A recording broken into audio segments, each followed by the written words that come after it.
हाय दोस्तों, मैं प्रयागराज शर्मा। मैं आज बात करूंगा दोस्तों ब्लास्टिंग ऑपरेशन वर्क के बारे में। जैसा कि आप लोगों को पता होगा दोस्तों कि जैसे हम कोई भी रोड का निर्माण करते हैं कि टनल का निर्माण करते हैं या कि हम कहीं भी गोल्ड माइंस जो होती हैं जहाँ से सोना निकालते हैं वहाँ पर हम ब्लास्टिंग का यूज़ करते हैं, ब्लास्टिंग वर्क करते हैं। या कि कोयले की खदान होती है वहाँ हम ब्लास्टिंग वर्क करते हैं, ब्लास्टिंग ऑपरेशंस करते हैं। तो और रोड वर्क में हम जैसे आपको पता होगा कि एक्सकवेशन करते हैं, तो उस एक्सकवेशन का एक पार्ट है ब्लास्टिंग ऑपरेशंस। तो इस बारे में मैं आज बताऊंगा आपको कि जैसे कहीं भी रॉक आ जाती है, हार्ड रॉक आ जाती है, तो उसका हमको डायनामाइट या कि अदर कोई भी डेंजरस एक्सप्लोसिव के यूज करके उसको वहाँ से हटाना पड़ता है ब्लास्टिंग ऑपरेशंस करके। तो उसके बारे में मैं आज बताऊँगा दोस्तों आपको। ये डिटेल्स कहाँ मिलेंगी आपको, कहाँ दी हुई हैं अपने ministry of road transportation and highway में। तो आप दोस्तों देख सकते हैं क्लॉज 301.9.5 में इसमें लिखा हुआ कि the contract unit rate for the items of stripping and storing top soil and reapplication of top soil and shall include full compensation for the all necessary operations including all lifts and leads. तो दोस्तों इसमें striping और store करने के सामान के लिए जो भी कॉन्ट्रैक्ट में यूनिट रेट के हिसाब से दिया गया है और टॉप सॉइल के पुनः उपयोग के लिए सभी लिफ्टों या लीड सहित सभी आवश्यक संचालन के लिए उसमें पूर्ण मुआवजा शामिल होगा। ये डिटेल्स में बताई गई है दोस्तों। इसके बाद आप नीचे जस्ट उसके देखेंगे तो लिखा हुआ है क्लॉज 302 में ब्लास्टिंग ऑपरेशन, जो उसके नीचे 302.5 में लिखा हुआ है जनरल। तो इसमें blasting shall be carried out in a manner that complete the excavation to the lines indicated in the drawings with the least disturbance to adjacent material. It shall be done only with the written permission of the engineer. All the statutory laws, regulations, rules, etc. pertaining to the acquisitions, transportation, storage, handling and use of explosives shall be strictly followed by the contractor। तो इसमें बोला गया है दोस्तों कि जब हम blasting करते हैं तो उस समय क्या क्या निर्देशों का पालन करना है हमको। इसमें बोला गया कि ब्लास्टिंग को ऐसे तरीके से किया जाएगा कि जो ड्राइंग में बताई गई रेखाओं तक खुदाई को पूरा करता है। साथ में इसमें जो भी एडजेसेंट मटेरियल रहता है उसको बिना डिस्टर्ब किए हुए, साथ में उसके बिना डिस्टर्ब किए हुए हमको ब्लास्टिंग करना है कि वो मतलब वहाँ से डिस्टर्ब नहीं होना चाहिए। यह केवल इंजीनियर की लिखित अनुमति के साथ किया जाएगा दोस्तों। और इसमें विस्फोटक जो हम यूज करेंगे वो विस्फोटकों के अधिग्रहण मतलब रख रखाव के लिए, परिवहन, भंडारण मतलब उसको स्टोरेज करने के लिए, उसकी हैंडलिंग करने के लिए और उपयोग में संबंधित सभी वैधानिक कानून और विनियम और नियम आदि का कड़ाई से पालन ठेकेदार द्वारा किया जाएगा, इसमें ये बोला गया है।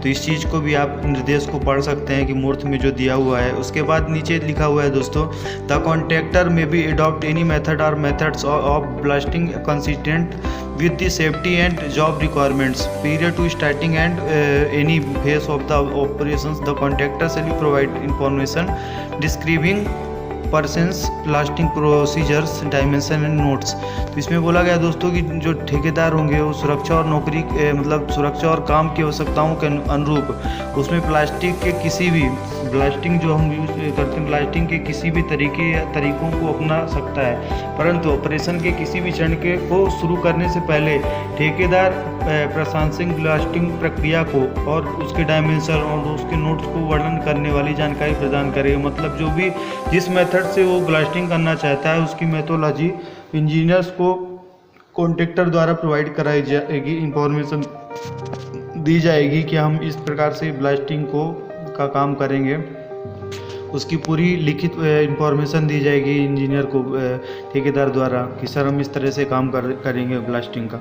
फिर इसके बाद दोस्तों नीचे लिखा हुआ है कि the magazine for the storage of explosives shall be build to the designs and specifications of the explosives department concerned and located the approval site. The storage places shall be clearly marked.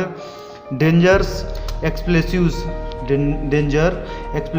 The contractor shall be liable for the property damage, injury or death resulting from the use of explosives. All permits shall be obtained by the contractor. No unauthorized person shall be admitted into the magazine which when not the magazine The magazine shall have an effective lighting contactor. The following shall be hung in the lobby of the magazine. तो दोस्तों इसमें बोला गया है कि जो विस्फोटक के भंडारण के लिए, जो विस्फोटक का जो स्टोरेज करते हैं, तो उसके लिए पत्रिका का अनुमोदित स्थल पर संबंधित, मतलब उसके बारे में क्या है, एक मैगजीन निकाली जाएगी, एक पत्रिका निकाली जाएगी, उसमें अनुमोदित स्थल पर कि हमको उसको कहाँ रखना है उसके बारे में उसमें बताया जाएगा कि अनुमोदित स्थल पर संबंधित और स्थित विस्फोटक विभाग के डिजाइन और विनिर्देशों के लिए बनाई जाएगी। और भंडारण स्थानों को स्पष्ट रूप से डेंजर एक्सप्लोसिव चिन्हित किया जाएगा कि हमको इस जगह पे डेंजर एक्सप्लोसिव को रखना है। और विस्फोटक के उपयोग से उत्पन्न संपत्ति की क्षति या चोट या मृत्यु के लिए ठेकेदार उत्तरदायी होगा। यदि किसी प्रकार की कोई गलती होती है, उसके कारण कोई भी किसी प्रकार की क्षति होती है, उससे मृत्यु होती है, तो उसकी पूरी जिम्मेदारी ठेकेदार की रहेगी, पूरा उत्तरदायी ठेकेदार होगा। सभी परमिट ठेकेदार द्वारा प्राप्त किए जाएंगे। किसी भी अधिकृत व्यक्ति को उस पत्रिका में प्रवेश नहीं दिया जाएगा जो उपयोग में न होने पर सुरक्षित रूप से बंद रखी जाए। पत्रिका में कोई मिलान या ज्वलनशील सामग्री की अनुमति नहीं दी जाएगी। और पत्रिका में एक प्रभावी बिजली कंडक्टर होगा, निम्नलिखित पत्रिका की लॉबी में लटका दिया जाएगा।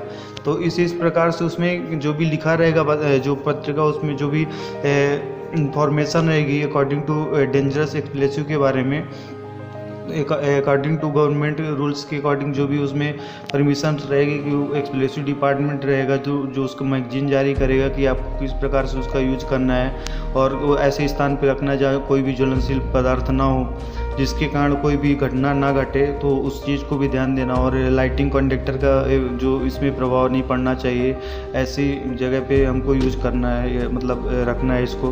तो उस चीज़ के बारे में बताया गया दोस्तों। और इसमें क्या है कि इसमें लिखा है पॉइंट पे कि a copy of the relevant rules regarding safe storage both in English and Hindi language with which of the workers concern are familiar, मतलब अंग्रेजी और उस भाषा में भी इसको सुरक्षित भंडारण के समय में प्रसंगित नियमों की एक प्रति जिसमें संबंधित कर्मचारी परिचित हो।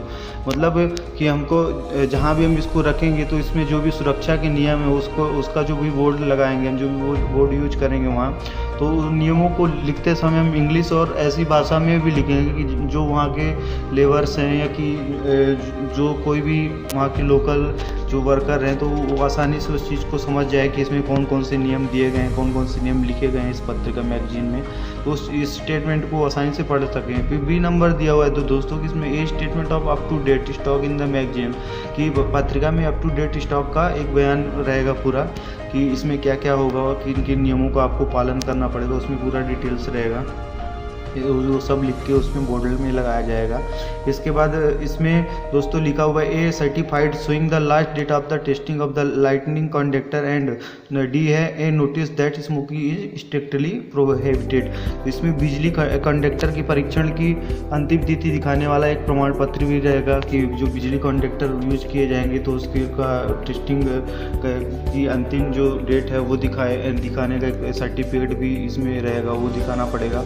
दूसरा ये है कि डी जो इसमें दिया गया कि एक नोटिस जिसमें धूम्रपान पर प्रतिबंध है वो भी लगाई जाएगी कि यहाँ भी कोई भी धूम्रपान करना निषेध है, उस चीज़ की भी नोटिस वहाँ लगाई जाएगी दोस्तों। इसके बाद आप देख सकते हैं नीचे लिखा हुआ है कि the all explosive shall be stored in a secure manner in compliance with all laws and ordinance and all such storage places shall be marked where no local laws or ordinance apply. Storage shall be provided to the satisfaction of the engineer and in general not closer than 300 meter from the road or from any building or camping area or place of human occupancy.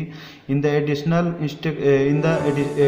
to these, the contractor shall also observe the following instructions and any further additional instructions which may be given by the engineer shall be responsible for the damage to property and any accident which may occur to workmen or public on account of any operations connected with the storage, handling or use of the explosive and blasting. The engineer shall frequently check the contractor compliance with these precautions. तो इसमें बोला गया दोस्तों कि सभी विस्फोटक सभी कानूनों और अध्यादेशों के अनुपालन में सुरक्षित तरीके से संग्रहित किए जाएंगे और ऐसे सभी भंडारण स्थानों को चिन्हित किया जाएगा जहाँ जहाँ वो रखा गया है, वहाँ पूरे अच्छे तरीके से बोर्ड वगैरह लगा के उसको एक प्रकार से सूचित भी किया जाएगा लोगों को कि यहाँ सुरक्षित जगह भी, यहाँ विस्फोटक पदार्थ यहाँ मत जाइए, ऐसा मतलब वहाँ सुझाव दिया जाएगा।